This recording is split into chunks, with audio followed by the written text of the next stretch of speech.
A memória é uma capacidade incrível com a qual Deus abençoou o ser humano, que desempenha um papel fundamental no nosso desenvolvimento, no nosso aprendizado, nas nossas experiências de vida. Os benefícios da memória são inúmeros e têm impactos em diversos aspectos da nossa vida. Para citar alguns, nós poderíamos falar do aprendizado e do conhecimento. A memória nos permite armazenar informações e conhecimento que são adquiridos ao longo da nossa vida. Também nas tomadas de decisões, nossa memória nos fornece um banco de dados, de experiências, de informações relevantes, que nos ajuda a tomar decisões bem informadas, decisões mais acertadas. A memória também nos ajuda na nossa identidade. A memória nos ajuda a construir a nossa identidade pessoal, porque ela nos permite lembrar dos nossos relacionamentos, dos eventos, das pessoas com quem nós andamos, conhecemos, com quem nós conversamos. A memória também está relacionada aos nossos relacionamentos interpessoais, porque quem é que tem relacionamento com alguém que você não lembra, Nós precisamos lembrar daqueles com quem nós nos relacionamos. E também afeta a nossa criatividade e a nossa imaginação. A memória é um componente essencial para a criatividade, Ela nos ajuda a lembrar das experiências, dos conhecimentos, da informação. Então, nós somos capazes, juntando tudo isso, de conectar essas coisas e fazer associações e gerar novas coisas, gerar novas ideias e novas soluções para as coisas que acontecem em nossa vida. Então, essas são apenas alguns dos muitos benefícios da memória para as nossas vidas. Como a memória nos ajuda a viver nesse mundo. Mas, apesar disso, quem nunca desejou apagar uma lembrança? Apesar disso, quem nunca quis esquecer algo ou alguma coisa que lhe traz vergonha, que causa algum trauma, desespero ou ansiedade? Todos nós temos lembranças que gostaríamos de não ter. Então, embora a memória seja uma capacidade incrível e essencial para a nossa vida cotidiana, por causa do pecado, ela também pode apresentar alguns desafios, alguns inconvenientes, algumas dificuldades nas nossas vidas. A memória ela pode trazer à tona lembranças dolorosas, lembranças traumáticas e até perturbadoras. A nossa memória pode trazer também coisas distorcidas, lembranças distorcidas ou falsas. E ela também está intimamente ligada com a culpa, que tantas pessoas sentem. Nós temos culpa, sentimos culpa pelo fato de podermos lembrar dos nossos erros e dos nossos pecados, os pecados que cometemos. Por causa do pecado que corrompe e que degrada esse mundo, muitas das memórias que nós temos, nós gostaríamos de não ter, gostaríamos de esquecer. E gostaríamos também que as pessoas esquecessem de muitas coisas que elas lembram a respeito de nós. E esse tema do esquecimento, esse tema de falta de memória, ele é abordado por vários filmes. Mas existe um especial que fala desse filme, o nome que fala desse tema, o nome é Brilho Eterno de uma Mente Sem Lembranças. Conta a história do Joe e da Clementine, que são um casal que decidem apagar a memória um do outro, porque eles estavam terminando o relacionamento. E aí eles não queriam que essas memórias magoassem eles. Então essa não era a intenção do diretor, mas esse filme ele pode ser relacionado, de certa forma, à ideia de Deus esquecer dos nossos pecados. De como o Senhor ele nos promete esquecer dos nossos pecados. No filme, as personagens elas decidem apagar conscientemente as memórias dolorosas, as memórias do seu relacionamento passado, porque eles estão buscando uma renovação, estão buscando uma libertação daquelas memórias e do passado, das dores emocionais que essas memórias causavam. E quando nós comparamos isso com o perdão divino, nós podemos encontrar alguns paralelos. A Bíblia frequentemente vai falar de Deus esquecendo voluntariamente dos nossos pecados. Ele perdoa os nossos pecados e lança eles no mar do esquecimento.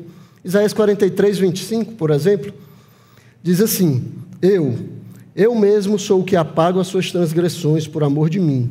Dos pecados que você cometeu, não me lembro. E Jeremias, o profeta Jeremias, também falando sobre esse tema, diz: Pois perdoarei as suas iniquidades, e dos seus pecados jamais me lembrarei. Então a promessa por trás disso, por trás do que Deus está falando aqui, né, por trás do perdão de Deus, é que Ele não apenas nos libera da culpa e das consequências eternas do nosso pecado, mas também não traz os nossos pecados à memória. Ele não traz de volta os nossos erros à sua memória. Isso significa várias coisas, muitas coisas boas que nós temos que lembrar. Significa que Deus não guarda rancor, né? Ele não fica magoado conosco. Significa que Ele também não nos trata segundo os nossos pecados. Ele nos perdoa e não lança mais em rosto os nossos pecados. Significa que Ele não mantém um registro detalhado das nossas transgressões depois que elas são perdoadas. As nossas transgressões não estão ali diante dEle todo momento, depois que Ele nos perdoa. Ele escolhe não lembrar mais delas, nos permitindo experimentar uma nova vida e um novo começo depois de perdoados. Ele nos ajuda a seguir em frente depois que nós recebemos o perdão dos nossos pecados. Então, da mesma forma que as personagens do filme esperam apagar as lembranças dolorosas para ter uma chance de recomeçar, o perdão divino nos oferece uma oportunidade de renovação espiritual, de transformação espiritual. É um convite para deixar para trás o peso do pecado e avançar adiante com esperança, com liberdade, sabendo que Deus, Ele não nos define pelos nossos pecados. Ele não nos define pelos nossos pecados. É claro que essas comparações têm as suas limitações, né? Não é uma comparação perfeita. No filme, o apagar das memórias ele é retratado como um processo imperfeito, né? E as consequências emocionais e éticas de fazer isso, né? De simplesmente esquecer, né? Talvez você não quisesse estar com uma pessoa que simplesmente diz assim: eu me esqueci dessas coisas, eu esqueci disso. Então tem os seus problemas. Mas o perdão divino, ele é perfeito, ele é completo e ele é sem efeitos colaterais. Ele nos perdoa completamente e não lança os nossos pecados no nosso rosto. Então, enquanto esse filme ele nos faz refletir sobre a natureza do esquecimento e sobre a busca por uma nova vida, né, sobre essa esperança de encontrar uma nova vida, o perdão de Deus ele vai além disso. Ele vai além de apenas o esquecimento. Ele nos oferece uma reconciliação completa com Deus e a oportunidade de uma transformação interior que vai ser eterna, que nunca mais vai acabar, que não corre o risco de voltar. E aí esse texto que nós vamos ler agora, o texto que nós vamos estudar, nos fala de como o Senhor apaga as nossas transgressões. E não fala só que Ele simplesmente esquece das nossas transgressões, mas que Ele, porque voluntariamente decidiu, Ele não lembra das nossas transgressões por causa do sacrifício perfeito do Seu Filho em favor das nossas transgressões. Então acompanhe comigo em Hebreus capítulo 10. Vamos ler a partir do verso 1 até o verso 18.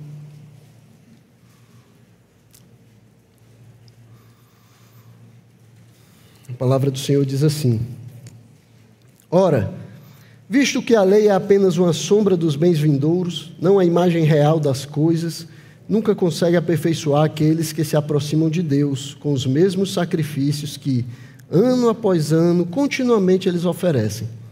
Se isso fosse possível, será que os sacrifícios não teriam deixado de ser oferecidos? Porque os que prestam culto, tendo sido purificados uma vez por todas, não mais teriam consciência de pecados. Entretanto, nesses sacrifícios, ocorre a recordação de pecados todos os anos, porque é impossível que o sangue de touros e de bodes remova pecados. Por isso, ao entrar no mundo, Cristo disse: Sacrifício e ofertas não quiseste, mas preparaste um corpo para mim. Não te agradaste de holocaustos e ofertas pelo pecado. Então eu disse: eis aqui estou. No rolo do livro está escrito a meu respeito: estou aqui para fazer, ó Deus, a tua vontade.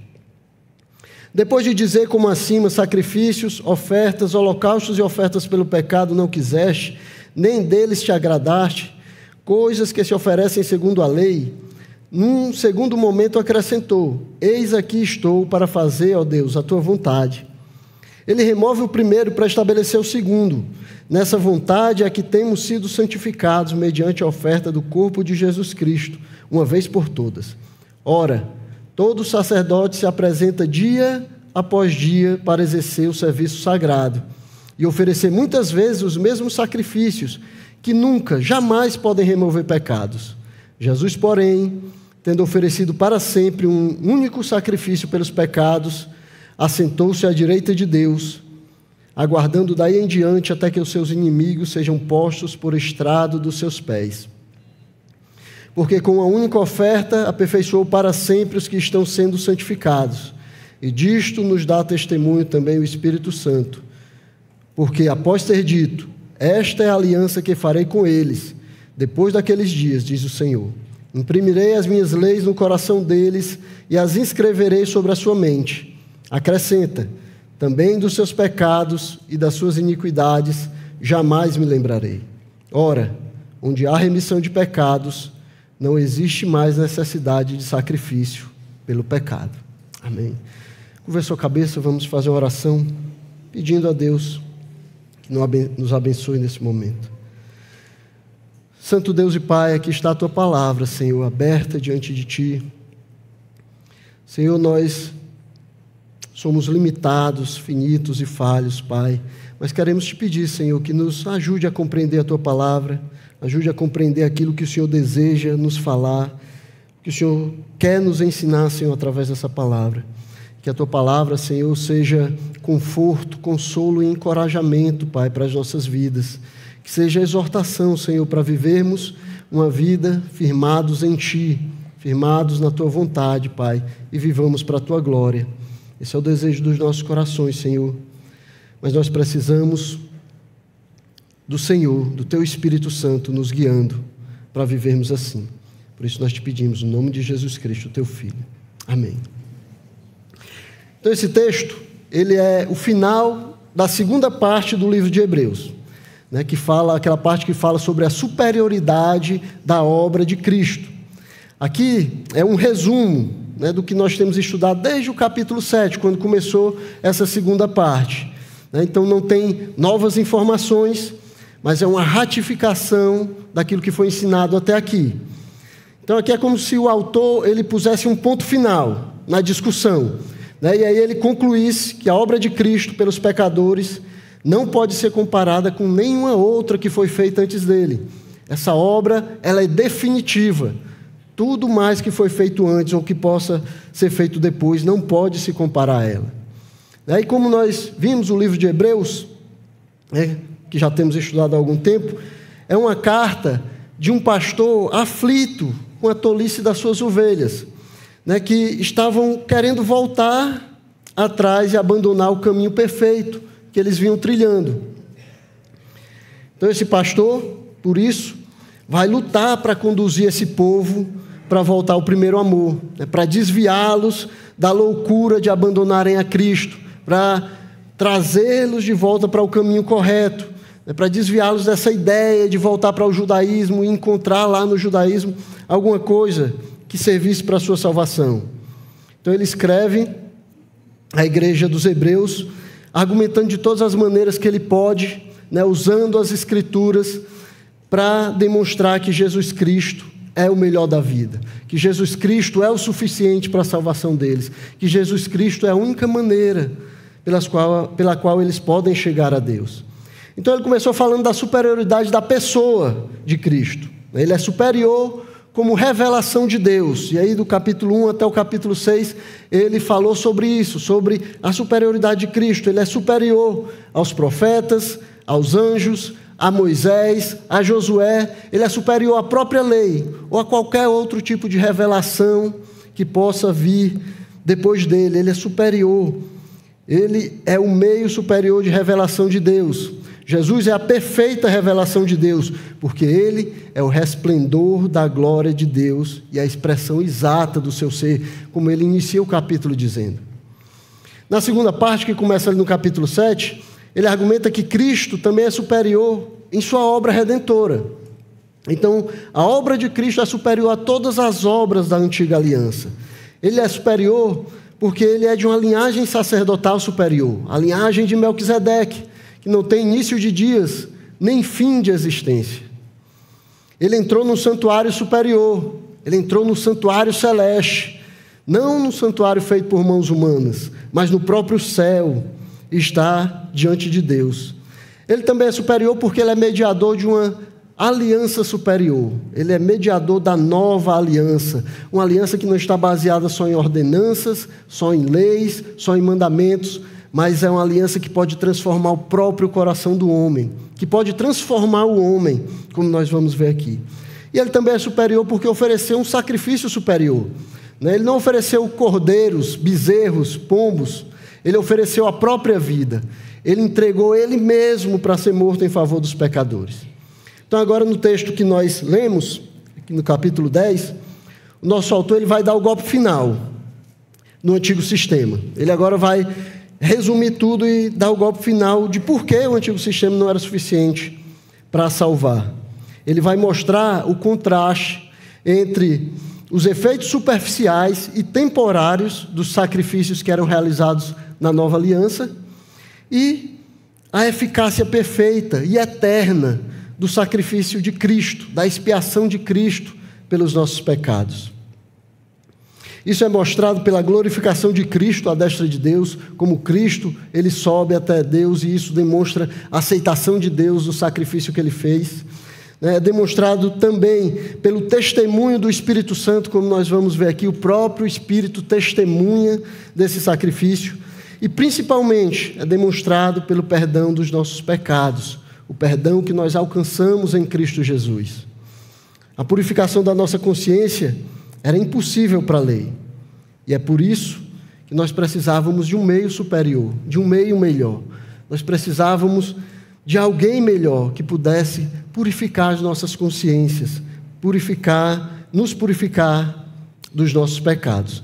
Então, nosso autor ele vai começar falando dessa impossibilidade da lei para apagar pecados. Ele vai falar da lei não como aquela que apaga pecados, mas como a lei como um memorial de pecados. Nos versículos 1 e 2, ele começa fazendo um argumento lógico, que é o costume dele, como vocês já viram em Hebreus. Ele começa levando as pessoas a pensarem e levando ao passo seguinte até chegar a uma conclusão. E aí, nos versos 1 e 2, ele diz assim: ora, visto que a lei é apenas uma sombra dos bens vindouros, não a imagem real das coisas, nunca consegue aperfeiçoar aqueles que se aproximam de Deus com os mesmos sacrifícios que ano após ano, continuamente eles oferecem. Se isso fosse possível, será que os sacrifícios não teriam deixado de ser oferecidos? Porque os que prestam culto, tendo sido purificados uma vez por todas, não mais teriam consciência de pecados. Então ele argumenta que o próprio fato de haver repetição, o próprio fato desses sacrifícios serem feitos ano após ano, ter essa repetição do sacrifício, é uma indicação de que esses sacrifícios eles não eram eficazes. Porque se eles fossem, eles não precisariam ser repetidos. Se eles purificassem os pecados, não precisariam ser feitos novamente. Então essa repetição só mostra que os sacrifícios da antiga aliança não eram suficientes para purificar o homem do pecado. Eles eram como, isso aqui é como uma doença crônica, né, que não tem cura. E aí que você precisa diariamente estar cuidando, se medicando, passando por um processo de tratamento, tomando aquele medicamento dia após dia. Você tem que fazer isso todos os dias, continuamente. Né? Um exemplo seria a diabetes tipo 1. A diabetes tipo 1 é uma doença, né, no qual o sistema imunológico ataca e destrói as células, né, que são produtoras de insulina no pâncreas. E a insulina é um hormônio que regula o nível de açúcar do sangue.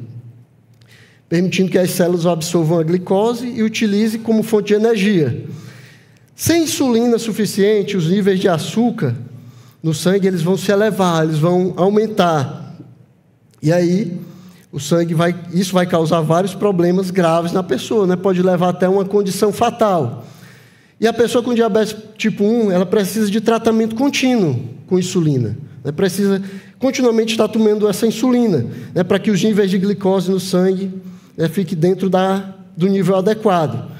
Isso geralmente envolve injeções diárias ou o uso de bombas de insulina, dispositivos que fornecem insulina e regulam essa insulina no corpo da pessoa.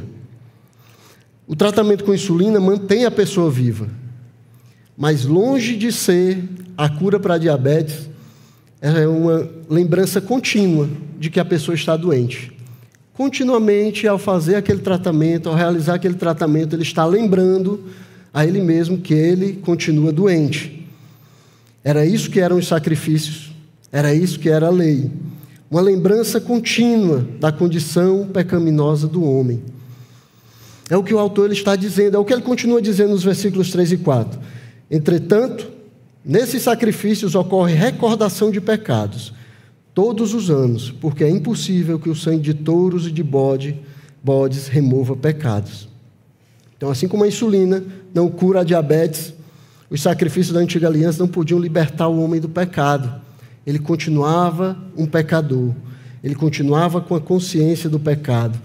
Esses sacrifícios lembravam a ele constantemente do seu pecado, né, de que todos os homens são pecadores. E mais do que isso, lembrava que eles não podem fazer nada quanto a isso. A lei de Deus é isso, meus irmãos. A lei é um espelho que mostra a nossa condição de pecador. É um espelho que nós podemos olhar e identificar como nós somos pecadores diante de Deus. Ela revela o nosso pecado. Ela mostra que nós precisamos de ajuda, que nós não temos como lidar com o problema do pecado, que nós sozinhos não podemos enfrentá-lo. Essa contínua lembrança de pecado que era trazida pelos sacrifícios deveriam lembrar o povo de Israel. Nós não conseguimos lidar com isso. Nós continuamente sacrificamos, oferecemos animais, matamos animais, mas nós continuamos pecadores. Nós continuamos pecadores diante de Deus. E aí, para confirmar o que ele está dizendo, né, para mostrar que não está falando de nada novo, né, que isso já deveria ser conhecido deles, dos seus ouvintes e também dos israelitas, ele vai citar o Salmo 40, né, que tem a ideia, como aqui, de que o nosso socorro ele vem do Senhor, de que nós mesmos não podemos nos libertar dos nossos pecados. Vale a pena nós lermos o Salmo 40, se você puder ir até lá. Vamos ler para entendermos por que ele citou esse salmo aqui.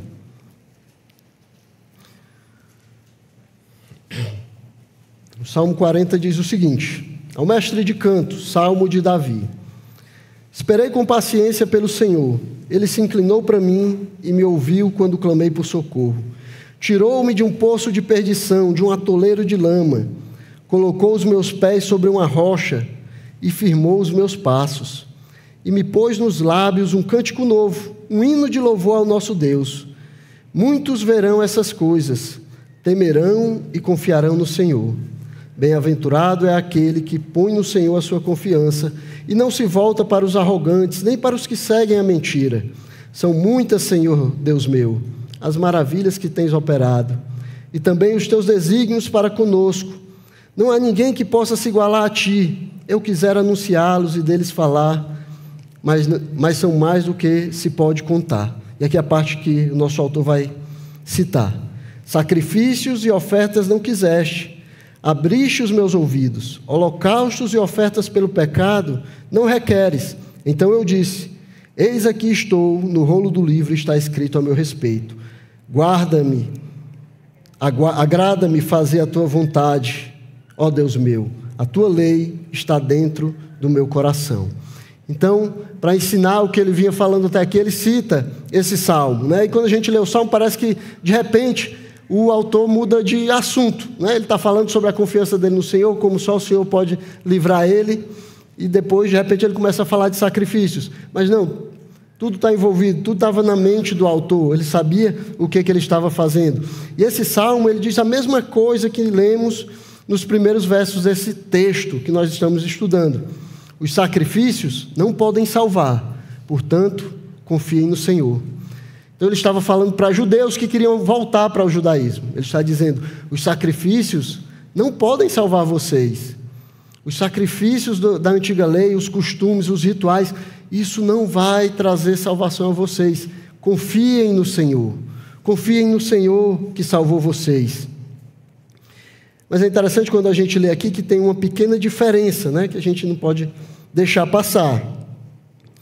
Né, no Salmo, ele vai dizer, abriste os meus ouvidos, né, sacrifício e ofertas não quiseste, abriste os meus ouvidos. Né, mas quando o autor de Hebreus ele cita esse Salmo, ele diz, preparaste um corpo para mim.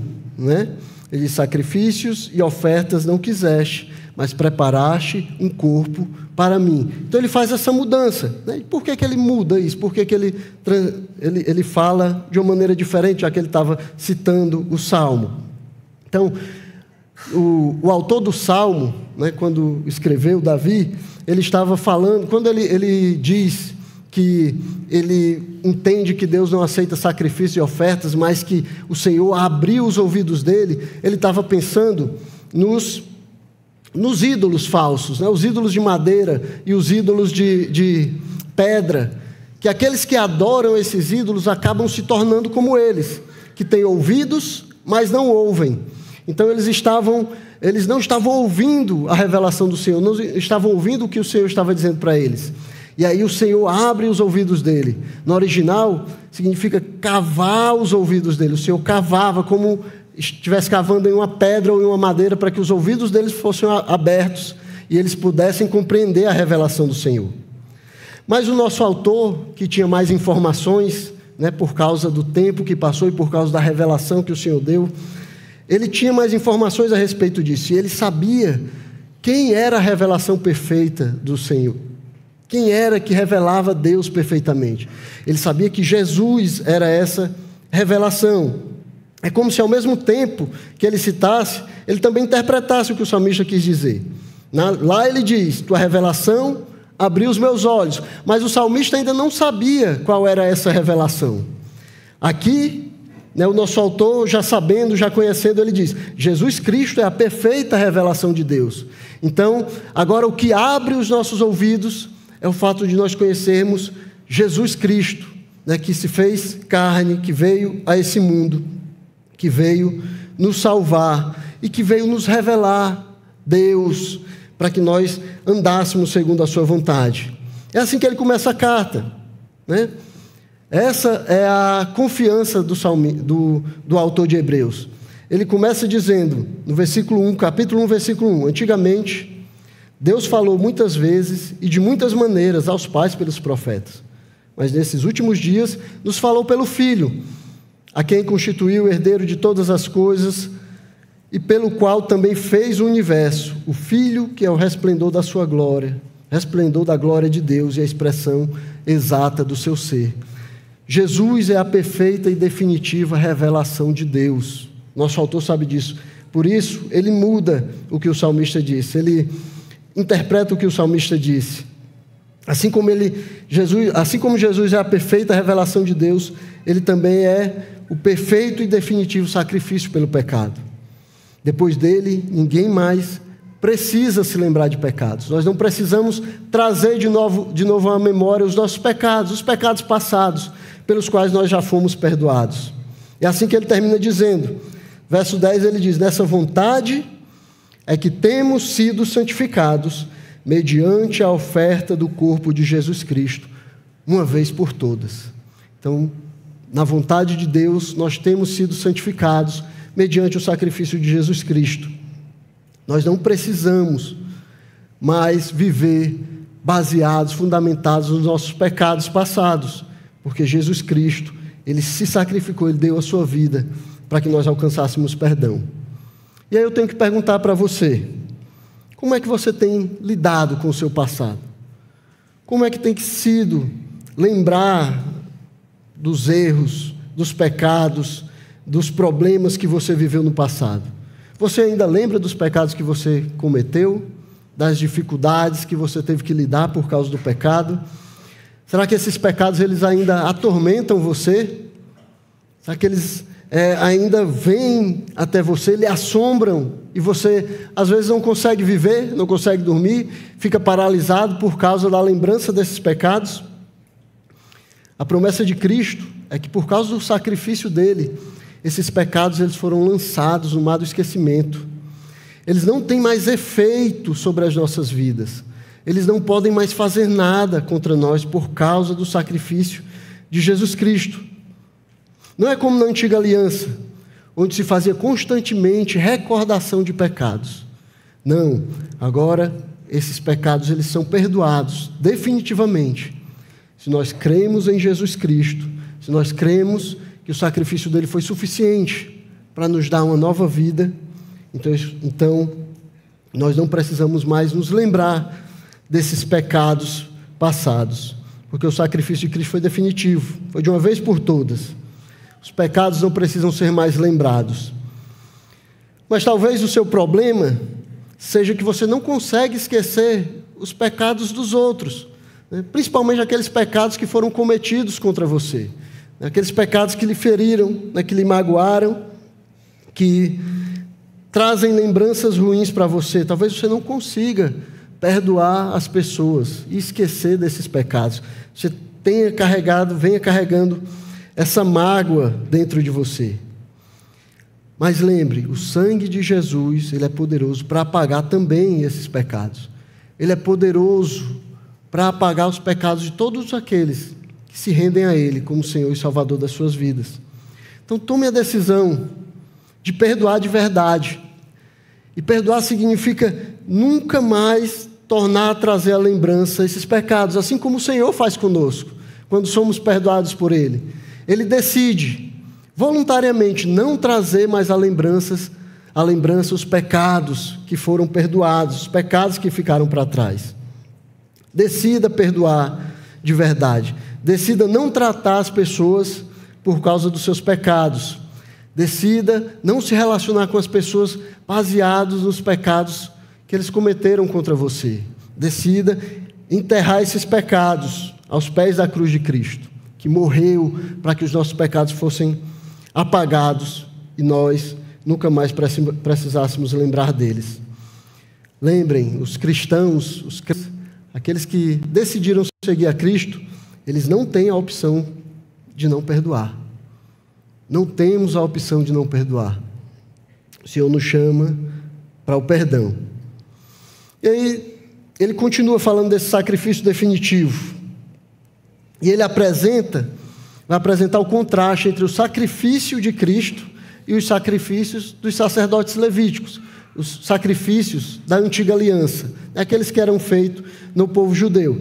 Aí no verso 11 ele diz: ora, todo sacerdote se apresenta dia após dia para exercer o serviço sagrado e oferecer muitas vezes os mesmos sacrifícios, que nunca, jamais podem remover pecados. Então ele vai mostrar que esses sacrifícios que eram feitos continuamente. Dia após dia, o sacerdote estava lá, sacrificando. Não oferecendo uma vez, mas muitas vezes. Ele precisava oferecer muitas vezes. E esses pecados, e esses sacrifícios não podiam remover os pecados. Só era uma constante lembrança do pecado daquelas pessoas. Mas Jesus, ao contrário deles, ofereceu, ele diz no verso 12, tendo oferecido para sempre um único sacrifício pelos pecados. Então o sacrifício de Jesus ele é superior e eficaz, porque foi oferecido de uma vez por todas. Bastou uma única vez, ele precisou se entregar uma única vez e os pecados foram perdoados. E não precisa haver repetição de sacrifícios. Não precisa haver recordação de pecados. O sacrifício de Cristo, ele é suficiente para perdoar os nossos pecados. E essa é a única oferta. Essa única oferta foi mais eficaz que todos os sacrifícios da antiga aliança. A única oferta de Cristo, que entregou a sua vida pelos pecadores, foi mais eficaz do que todos os animais, né, do que todos os rebanhos de animais que foram sacrificados na antiga aliança. Ele diz, porque com a única oferta aperfeiçoou para sempre os que estão sendo santificados. Então você foi aperfeiçoado para sempre. Você foi colocado em um lugar de perfeição, não por sua própria causa, não porque você é melhor do que os outros, não porque você foi colocado numa bolha onde o pecado não pode entrar, mas por causa do sacrifício de Cristo, por causa da justiça de Cristo, e porque Deus aceitou esse sacrifício. E agora, quando Ele olha do céu, Ele não vê mais você, o pecador apenas. Entre você e Ele vê Jesus Cristo, Ele enxerga Jesus Cristo, o perfeito sacrifício de Deus. E isso é suficiente para declarar você justo, mesmo diante dos seus pecados. E é interessante como o autor, ele fala de Jesus Cristo sentado à direita de Deus, né?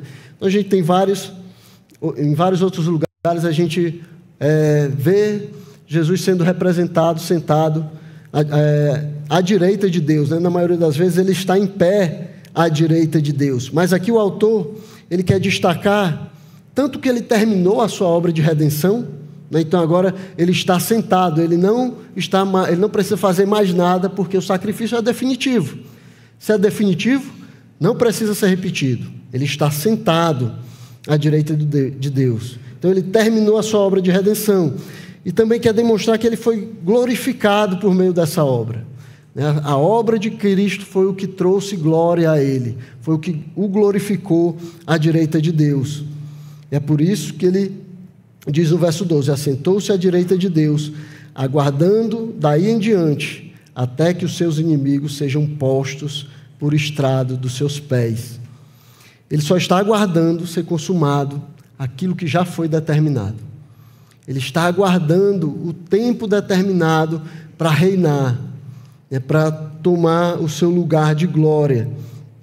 Um dia todos os inimigos de Cristo, eles vão servir de estrada para Jesus Cristo passar por eles. A vitória do nosso Deus, a vitória de Jesus Cristo é garantida. E todos aqueles que são inimigos dele, que não reconheceram ele como Senhor e Salvador, eles serão postos como estrada para que Jesus Cristo passe por eles. É isso que ele está dizendo aqui, eles serão colocados como estrado dos seus pés. Então você só tem que decidir se você quer participar da glória de Deus, se você quer entregar a sua vida a Cristo, se você quer ter esse Senhor Todo-Poderoso como Senhor da sua vida e participar da glória dele, ou se você vai ser estrada, onde ele vai passar junto com os remidos, demonstrando a sua glória. O que você quer ser? Você quer ser aquele que vai passar junto com Jesus em glória, ou você vai querer ser a estrada por onde esses remidos de Cristo vão estar passando? E aí ele vai terminar falando sobre o testemunho do Espírito Santo, né, que fecha aqui o que ele tem ensinado desde o capítulo 7, né, como essa aliança ela é superior, como essa aliança é maior do que todas as alianças feitas antes, e ela é testemunhada pelo próprio Espírito de Deus. Então, o nosso autor termina reafirmando a promessa da nova aliança, né, que está lá em Jeremias, capítulo 31, os versículos 33 e 34, até o 34. Ele termina falando sobre essa aliança, reafirmando, demonstrando que essa aliança é também para aqueles que creem em Jesus, porque lá em Jeremias a aliança tinha sido apresentada para os judeus, né, para aqueles que eram da nação judaica. Aqui ele está demonstrando, essa aliança é para todos aqueles que creem em Jesus Cristo. E para deixar claro a fidelidade dessa promessa, ele diz que o testemunho é do próprio Espírito de Deus. No versículo 15 ele começa dizendo: e disto nos dá testemunho também o Espírito Santo. É o próprio Espírito de Deus, o Espírito Santo de Deus que testemunha a respeito disso. E é interessante porque o autor dos Hebreus ele gosta de enfatizar isso, né? Ele gosta de nos lembrar, né, de mostrar para a gente quem é o autor final das Escrituras. Lá no capítulo 3, versículo 7, quando ele cita o Salmo 95, ele diz assim: Por isso, como diz o Espírito Santo, hoje, se ouvirem a sua voz, não endureçais o coração. Né? Então, lá no Antigo Testamento estava escrito isso. E o autor aos Hebreus diz que foi o Espírito Santo que disse isso. Né? Aqui também, apesar de ter sido o profeta Jeremias, né, que profetizou, que falou a respeito da nova aliança, ele ressalta o fato de que o testemunho é do próprio Espírito Santo. É o próprio Espírito Santo que é o autor final das Escrituras, que conduz os escritores, que dirige os escritores, que sopra a vontade de Deus para os escritores. É Ele quem testemunha.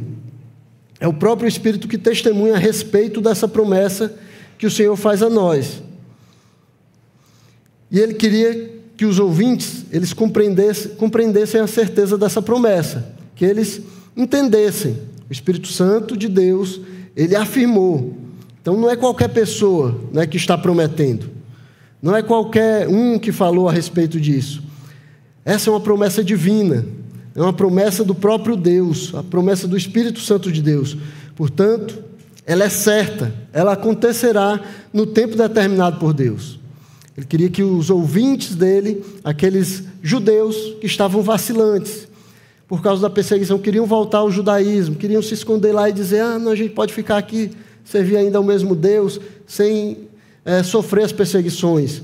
Ele disse, não, é uma nova aliança agora. Foi prometido lá e o próprio Espírito de Deus, Ele dá testemunho dessa nova aliança. Vocês não têm que procurar ou voltar para a antiga aliança. Vocês devem permanecer nessa aliança, porque ela é certa e acontecerá no tempo determinado por Deus. E essa promessa, quando ele fala aqui, ela tem dois aspectos, né? Um aspecto positivo e um aspecto negativo. Positivo no sentido de que Deus faz algo ativamente e algo que Ele deixa de fazer, né? No aspecto positivo, no versículo 16 diz assim, imprimirei as minhas leis no coração deles e as inscreverei sobre a sua mente. Esse é o aspecto positivo da promessa. Ele vai imprimir a sua lei na sua mente e no seu coração. Não é mais como a lei antiga que estava escrita em pedras, que os homens podiam ver, podiam olhar e tudo que eles conseguiam entender é que eram pecadores e não podiam cumprir aquela lei. Agora não, na nova aliança essa lei é impressa no seu coração. Se você crê em Jesus Cristo, essa lei é impressa na sua mente, no seu coração, e agora você pode, né? Você pode obedecer, você pode servir a Deus. Essa é a promessa de que aqueles que decidem seguir a Cristo terão seus corações transformados, né? Terão o seu ser interior transformado e capacitado para obedecer a Deus. Não apenas um comportamento, não apenas na casca, não apenas ordenanças, mas os próprios desejos, as motivações, as intenções do coração do homem serão transformados, porque a lei de Deus será impressa nas mentes e nos corações.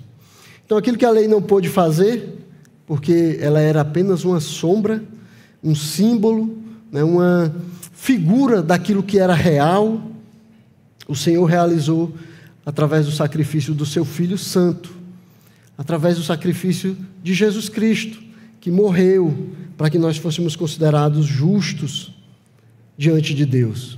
E porque Ele morreu e ressuscitou e subiu aos céus, Ele pôde mandar o seu Consolador, o Espírito Santo, que habita nos nossos corações e nos instrui nessa lei. Então, aqueles que são seguidores de Cristo, eles não são mais escravos do pecado. Eles agora não são mais obrigados à servidão daqueles que não conhecem a Cristo. Eles podem e devem viver para a glória do Senhor. Eles podem e devem viver fazendo a vontade do Senhor. Eles podem fazer aquilo que o Senhor nos manda fazer na sua palavra. Eles não precisam mais que ninguém diga que eles são filhos de Deus, porque o próprio Espírito testifica. Romanos 8:16 diz, o próprio Espírito confirma ao nosso Espírito que somos filhos de Deus. Nossa certeza, meus irmãos, é dada pelo próprio Espírito de Deus, que testifica ao nosso Espírito que nós, aqueles que cremos em Jesus Cristo, que entregamos as nossas vidas a Ele, nós somos filhos de Deus. Essas são as promessas das quais nós temos que nos apropriar. Então nós ouvimos muita gente falando aí para se aproprie da promessa de Deus, se aproprie disso. Mas essas são as verdadeiras promessas de Deus, são as promessas que nós temos que dar valor realmente, nos apropriar dela.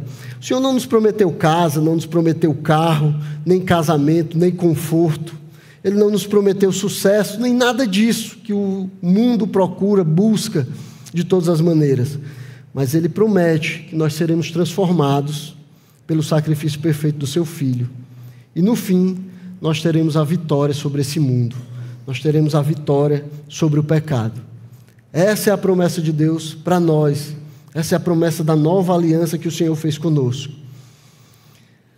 Esse é o aspecto positivo, mas no aspecto negativo, no verso 17, ele diz: também dos seus pecados e das suas iniquidades jamais me lembrarei. A promessa é de que Ele jamais trará de volta a lembrança dos nossos pecados. Ele jamais vai trazer de volta, Ele jamais vai colocar no nosso rosto os nossos pecados que foram cometidos, que nós nos arrependemos e foram perdoados. Agora, você já pensou sobre isso, já refletiu o que isso significa? O que significa dizer que Deus vai nos tratar, não como pecadores que nós somos, mas segundo o sacrifício do Seu Filho, que nos tornou justos? Então eu aprendi, meus irmãos, como pastor, e talvez até antes disso, na minha própria experiência, eu aprendi a nunca subestimar a capacidade do homem de pecar. E a nunca ficar surpreso com o pecado dos outros. Porque não importa qual seja o pecado, todos nós temos a potencialidade dentro de nós, dentro do nosso coração, para cometê-los. Não importa qual seja o pecado, todos nós somos capazes, nós temos tudo dentro de nós que é preciso para cometer qualquer pecado. E se pela graça de Deus nós nunca cometemos aqueles pecados que são considerados mais escabrosos, né? Aqueles pecados mais que chamam mais atenção, certamente nenhum de nós aqui passaria um teste de esquadrinhamento das nossas mentes. Com certeza nenhum de nós aqui teria coragem de colocar os pensamentos da nossa semana nesse telão aqui para todo mundo ver. Nenhum de nós passaria nesse teste, se a gente não praticou, mas pelo menos nas nossas mentes, coisas terríveis têm passado por ela. Então, apesar de nem os irmãos, nem eu, nem os outros pastores aqui, saber o que está na nossa mente, Deus, Ele sabe, Ele conhece todos os nossos pensamentos, Ele sabe do que nós somos capazes, Ele sabe detalhadamente todos os nossos pecados, tudo que nós fizemos, todo o mal que nós cometemos, tudo que nós fizemos e que ofendemos a Ele, Ele sabe perfeitamente, detalhadamente, Ele conhece cada um desses pecados, né? O que nós estamos cometendo, o que nós cometemos no passado, o que nós estamos cometendo agora e aqueles que nós ainda iremos cometer. Nada foge do conhecimento de Deus. Agora imagine isso, né? Um Deus que conhece tão bem, que nos conhece tão bem. Deus olha para nós e nos vê como via os nossos primeiros pais lá no Éden, nus. Nada foge do conhecimento e da visão de Deus. Mas ainda assim, Ele promete que não trará à memória nenhum desses pecados depois de perdoados. Não é que Deus Ele vai esquecer, não é que Deus vai ter uma amnésia, não é isso que vai acontecer, mas Ele voluntariamente promete que não vai trazer à tona esses pecados, que não vai trazer novamente esses pecados. É isso que o autor aos Hebreus, ele nos lembra aqui. Então é bem mais do que Deus tendo uma amnésia. É bem mais que um experimento científico que vai apagar a memória de Deus. É bem mais que um simples fingir que nada aconteceu. Olhar para o lado, jogar para baixo do tapete. É mais do que isso. Isso não dá para descrever aquilo que Deus faz. Aqui nós temos a palavra, a aliança, como ele mesmo diz no verso 16. Esta é a aliança que farei com eles. É uma aliança que Deus está fazendo conosco. Ele está se comprometendo em aliança conosco e dizendo: eu não me lembrarei dos seus pecados. Uma aliança do próprio Deus, que não pode mentir, que não pode negar a si mesmo, que entregou o seu próprio Filho para morrer por nós, para que a sua aliança não fosse quebrada. É o Deus Todo-Poderoso, é esse Deus fiel, que promete voluntariamente, sem pressão, sem ser coagido, sem ninguém empurrando ele para fazer, sem nada que possa obrigar ele a fazer isso. Ele voluntariamente promete: jamais se lembrará dos nossos pecados. Ele decide voluntariamente e conscientemente não lembrar dos nossos pecados que foram perdoados. Não é que Deus não sabe o que nós estamos fazendo, porque obviamente não existe nenhuma falha na mente de Deus. Mas mesmo sabendo perfeitamente tudo que nós fazemos, tudo que nós fizemos, tudo que nós estamos fazendo agora, tudo que nós faremos ainda no futuro, Ele decide não nos tratar conforme os nossos pecados, mas segundo a justiça do Seu Filho. Segundo a justiça de Jesus Cristo, que deu a vida em nosso favor. Meus irmãos, isso é grandioso. É até difícil de pensar, de imaginar ou de comparar com alguma coisa. Deus, o Deus Santo, decidiu que não trará de volta os nossos pecados. Decidiu que Ele não vai nos tratar conforme os nossos pecados, mas conforme o sacrifício do Seu Filho, justo e santo, que deu a vida por nós. É por isso que o sacrifício de Jesus Cristo é definitivo. E Ele termina dizendo: onde há remissão de pecados, não existe mais necessidade de sacrifício pelo pecado. Agora não há mais necessidade de sacrifícios. Não é mais necessário nenhum sacrifício pelo pecado. Jesus já fez tudo o que deveria fazer. Como Ele mesmo disse, ao ser morto em nosso favor, está tudo consumado. E nada mais pode nos tirar da sua mão. Amém, meus irmãos? Então que você consiga refletir sobre isso, que você pense a respeito desse Deus poderoso que nos perdoa dos nossos pecados e o quão grande é essa promessa. Aqueles que ainda não tiveram o privilégio de ter o testemunho do Espírito Santo no seu coração, lhe dizendo que você agora é perdoado por Deus e que por causa disso os seus pecados passados nunca mais serão colocados diante de você, só tem uma maneira de fazer isso. Receba Jesus Cristo como Senhor da sua vida. Confie nele, confie que o sacrifício dele é suficiente para lhe salvar, é suficiente para dar a você uma nova vida, para fazer você nascer de novo, não conforme a carne mais, mas conforme o Espírito. E assim, todo o pecado vai ficar para trás e nós vamos seguir adiante para o nosso Deus Santo e poderoso. Deus abençoe todos vocês. Amém.